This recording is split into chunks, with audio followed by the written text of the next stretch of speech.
आपने कौन जानते प्रकृत में भक्त क्या कहुए प्रकृत वैष्णव क्या कहुए प्रकृत भक्त मान स्वरूप कौन प्रकृत में भक्त बोलिक आम क्या कहवा अति सुंदर भाव में आज्ञा स्कंद पुराण में नारद महर्षि इंद्रद्युम्न महाराज को कहते आज्ञा प्रकृत भक्त मान स्वरूप कौन तेज आसतु जाना प्रकृत भक्त मान स्वरूप कौन किंतु ता पूर्व निहाती रूप से भिडियोटी को लाइक करदे कमेंट करदे जय जगन्नाथ जय गुरुदेव एवं निहाती रूप से पेज टी फॉलो करदे चैनल को फॉलो करदे सब्सक्राइब करदे पाखे बेल आइकन को क्लिक करदे जहाद्वारा कि नुआ नुआ भिडियो आपड़ यही भाव में पाइपर। जय जगन्नाथ ओम गुरु आपण मान पुनः स्वागत जनाऊँगी आम चैनल प्राची मधुसूदन को एक नुआ विषय को नहीं किंतु जानिबा जे भक्त मानकर प्रकृत स्वरूप कौन क्यों गुण को आम देखा द्वारा आम जाना जे माने होउछन्ति प्रकृत भक्त बा प्रसिद्ध वैष्णव। तेबे प्रथम कहउछन्ति कौन ना जो माने जगत रे सर्वदा अन्यर उपकार करिबारे कुशल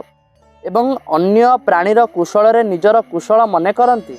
तापरे पर दुख रे कातर होई केवल अन्यर मंगल कामना करंती तेरे तादृश दयावान सदाशय व्यक्तिगण ही होउछन्ति वैष्णव बोली विख्यात। तेबे आज्ञा जो माने अन्य मानकर कुशल करुछन्ति अन्य मानकर आज्ञा सब बेले भल चाहूछन्ति आज्ञा से माने ही प्रकृत वैष्णव से माने ही प्रकृत भक्त। तापर द्वितीय कहउछन्ति जे जो माने अन्यर संपद को पोषण बा मृत्तिका खंड बोली भाबंती अन्यर स्त्री और कंटकाकीर्ण शालमली रे समदर्शी एवं निजर सुहृद वर्ग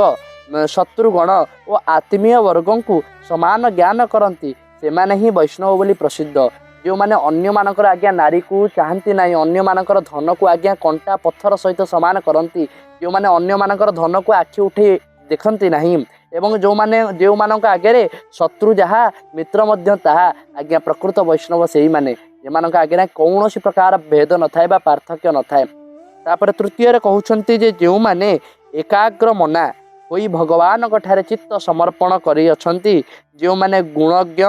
व्यक्ति को सदा समादार करती एवं अन्यर मर्म कथा को गोपन रखती सर्वदा ही समस्त को प्रिय कथा कहती परिमाण रे समस्त को सुख ही प्रदान करिथांती से माने ही आज्ञा प्रकृत वैष्णव बोली कहउछन्ति कौन ना जो माने अन्य मानकर दुख को देखती शुणती एवं निज भितर रखती कहीं ना आज्ञा सी जदि आपन को कौन गोटे भरोसा नहीं कही मन करंतु मु आपन को कौन गोटे मोर भितर कथा कहली आपन गोटे अंतरंग कथा कहली भरोसा करी जे नहीं आज्ञा आपन गोटे भरोसनीय व्यक्ति आपन गोटे विश्वासनीय व्यक्ति आपन को एक कथाटी जनइली किंतु आज्ञा से व्यक्ति जदि एक कथाटी को कौन लोक आगे प्रकाश कर दिए तेबे आज्ञा ताठू निंदनीय ताठू पशुतुल्य व्यक्ति आज्ञा आपण संसार रे आउ पाइबे नहीं ता भली पशुतुल्य व्यक्ति आज्ञा से पशुओं सहित समान कौन पाई ना आज्ञा जदि गोटे कथा ता पाखे न रही पाइला ताले संसार रे किभली भाव में रहिबे।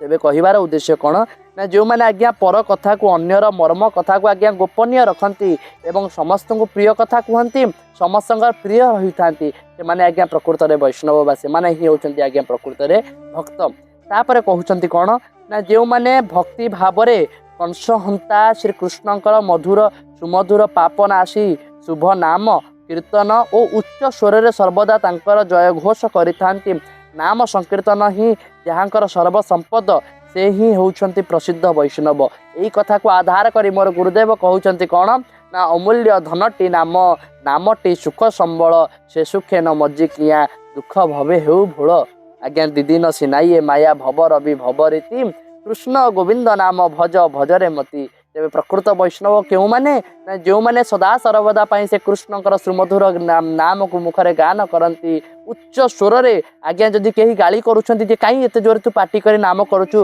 कौन धीरे धीरे नाम कले हबनी आज्ञा नामर नियम जे आज्ञा जेते जोरे पारुछंती सेते जोरे रडी पकई नाम करंतु काहे ना हरि बोल शब्द गोटी बा हरि नाम शब्द गोटी जेते दूर जाए आज्ञा गो हत्या ब्रह्म हत्या छाड़ी न पड़ाए। तेज जितेबाला आज्ञा हरि कीर्तन करुछंती से समय आज्ञा आपन को जदि आपन घरे कहीं पार्टी करुछंती बा साई पड़िसा कहीं जने पार्टी करुछंती आज्ञा तांको कथा को अशुणा कर दियंतु तांको कथा को शुणंतु नहीं श्रवण डेरंतु नहीं कहीं ना ये संसार रे अनेक लोक अनेक कथा कहिबे किंतु कौन सी कथा को कर्णपात न करी से कृष्ण नाम को उच्च स्वर रे गान करंतु सेणिकी संसार आज्ञा भासी जाऊ कहीं ना तांको पाई जदि आमे जीवन धरिचे तांको पाई जीवन जाऊ असुविधा किछि नाही। तेबे आज्ञा प्रकृत भक्त माने केउ माने जो माने सदा सर्वदा पाई से कृष्णଙ୍କର नाम को अचिंतारे आज्ञा बिना चिंतारे घोषंती बिना चिंतारे जय गान करंती। तापर पुणी कोन कहउछंती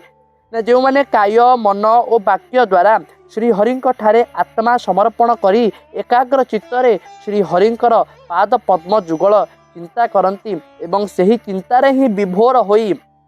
बा जड़वत होई सुख दुख समान ज्ञान करती से माने आज्ञा। तापर कौन कहते ना विनम्र वचन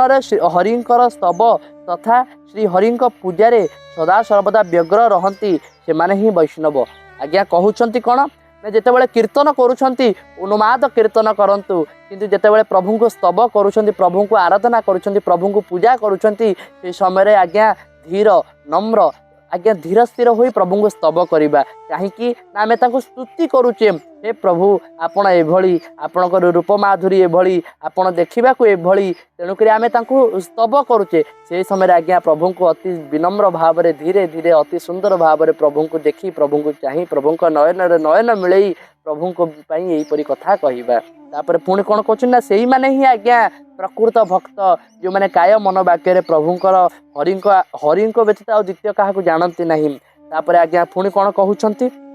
ना कहउछंती चक्र गदा पद्म शंख मुद्रा इत्यादि आकृति बा चिन्ह तथा तिलक बाहु मूलरे और मध्यरे धारण करी एवं मुररीपु भगवान चरण में प्रणाम द्वारा धूली धूसरित अंग आवरणधारी वैष्णव समूह सर्वदा जययुक्त होइथांती एवं सेही माने ही प्रकृति आज्ञा वैष्णव जो माने आज्ञा सदा सर्वदा प्रभुंकर से धूली रे लोटी जाउछंती प्रभुंकर से चरणार बिंदरे थिबा से धूली रे आज्ञा गड़ी जाउछंती से बाली को आज्ञा कोटि कोटि अमृत सम मणुछंती आज्ञा सेही माने प्रकृत वैष्णव। तापर पुणी कौन कहउछंती ना जो माने मुक्ति कामना रे मुरारींक अंग संपर्कित सुगंध तुलसी पत्र माल्य और चंदन रे निज अंग को अलंकृत करती ओ भक्ति भाव में प्रभु को पूजा करती से ही वैष्णव। अतएव तांकर सर्वत्र जय होता है एवं जो माने प्रभुंकर मुक्ति निमंते आज्ञा मुक्ति होची सबुठु बड़ कथा। संसार रे आपण जेते थर जन्म नियंतु पछे यदि मुक्ति न होई पारिले ताले किछि लाभ नाही तेज निहाती रूप में मुक्ति होगापाई गुरु आवश्यक तेणुक गुरु द्वारा ही यह सब आपण मैंने जानीपारे। तेज कहते जो मैंने मुक्ति कामना रे मुरारींकर अंग संपर्कित सुगंध तुलसी पत्र को माल्य को निज शरीर धारण करती से माने आज्ञा प्रकृत वैष्णव। तापर कहते ना जो मानेकर दर्प अभिमान और समस्त अहंकार विगलित हुई अछि एवं देवता मानकर आत्मीय बंधु श्री नरहरि को अर्चना करी जहाँकर चित्त निर्मल होई अछि श्री हरिंकर चरणारविंद सेवा करी जो माने शोक मुक्त हुई अछंती से माने वैष्णव और सर्वोत्त भावे तांकर जय होता है। तेबे एही माने होचंती आज्ञा वैष्णव जो मानकर सर्वदा भगवान प्रति भक्ति एवं जो माने सदा सर्वदा पाई भगवान भक्ति रे युक्त भक्ति युक्त व्यक्ति होचंती वैष्णव। तापर कौन कहउछंती ना जो माने जो मानकर भगवान शरणागत से माने केबे हेले धन पाई तो प्रार्थना करती नहीं एपरिकी शारीरिक क्लेश को मध्य भोगंती नहीं सर्वदा मृदु वचन रे शांत भाव में प्रभुंकर नाम कीर्तन भजन उत्सव और भगवान नित्य हास्य विषय चिंता करती। तेज आज्ञा प्रकृत जो माने भक्त से माने आज्ञा निज शरीर को देखती नहीं शरीर को देखा द्वारा कौन हेब आज्ञा तांकर शरीर तुमरी शरीर तुम इच्छा जहाँ कर प्रभु तांकर तो सबू आमर तो किसी नहीं मोर मोर बोली करी बढ़ाई कौन पाई करी तेणुक आज्ञा से प्रभुंकर यही भाव में भक्त मानकर गुण तेज निहाती चेष्टा करवा प्रभुंकर से भक्त मानकर गुण को निज शरीर में धारण करने प्रभुंकर से गुण को धारण करने द्वारा जो भाव में आज्ञा गोटे प्रेमिक सबुबले चाहे मो प्रेमिकार प्रिय हो रही मो प्रेमिका को जदि आज्ञा नील रंगर सार्ट भारी भल लगुच तेरे मुझे नील रंगर सार्ट पिंधि जदि मो प्रेमिका को चिता चैतन्य मारिबा भल लगुना तेरे मु मारिबी नहीं जदि मो प्रेमिका को सदा सर्वदा ता सहित कथा होगा भल लगुच तेरे मु हेबी तेणुक जो भाव में गोटे प्रेमिक प्रेमिका सबकि करें ठीक से भाव में आमर तो जड़े आज्ञा प्रेमिक प्रभु को छाड़देले आम समस्ते आज्ञा प्रेमिका तेज निहाती रूप में आम प्रेमिक आमर रसिक नागर प्रभु श्री बांके बिहारी गुरुदेव को जहाँ भल लगे आम ताहा ही करने को चेष्टा करवा कहीं संसार प्रेमिक बा संसार रे आपण जहाँ को भल पाउछंती से जदि आज्ञा आपण ठार रागी जाए हुए तो से आपन साथ कथा न हब हुए तो आपन से देखा न देव तेज आगे आपण मैंने भावतु जदि आपन जहाँ को अदिनिया भल पाँच से जदि आपन सहित गोटे क्षण कथा न हुए जदि आपन को न देखे आपण सहित वार्तालाप न करे आपन केते कष्ट होउची तेबे आपण माने भावंतु जे जगत नियंता जगदाधार जगत कर्ता प्रभु श्री बांके बिहारी लाल जहाँ जे समस्तଙ୍କର प्रेमिक जहाँ को समस्ते भल पाती से जदि आपण पाखर रागी दिबे से जदि आपण को कथा न कहिबे तेबे आपण माने भावंतु आम मानकर अस्तित्व कुआडे जीव आमे माने कुआडे जीवा आमे रहिबा कोठी आमे कोन करिबा जदि हमको आम ठारू आम भगवान आम प्रभु उठी जिवे आम ठारू आम भगवान रागी जिवे तेबे निहाती रूप से प्रभुंकर प्रीत निमंते प्रीति निमंते आमे कार्य करिबा एइभଳି भक्त मानकर गुण को निज शरीर धारण करिबा एवं यथा संभव यथा चेष्टा करिबा संकीर्तन करिबा को कीर्तन करिबा को नाम करिबा को जय घोष करिबा को कारण पई ना एहा करिबा द्वारा आज्ञा ये सब गुण आम देह रे आपे छा पळई आसीबो तेबे निहाती रूप से यही सब कथा को आमे निज मन रे विचार करी यही सब काम आमे करिबा एबे रहुची जय जगन्नाथ ओम गुरु।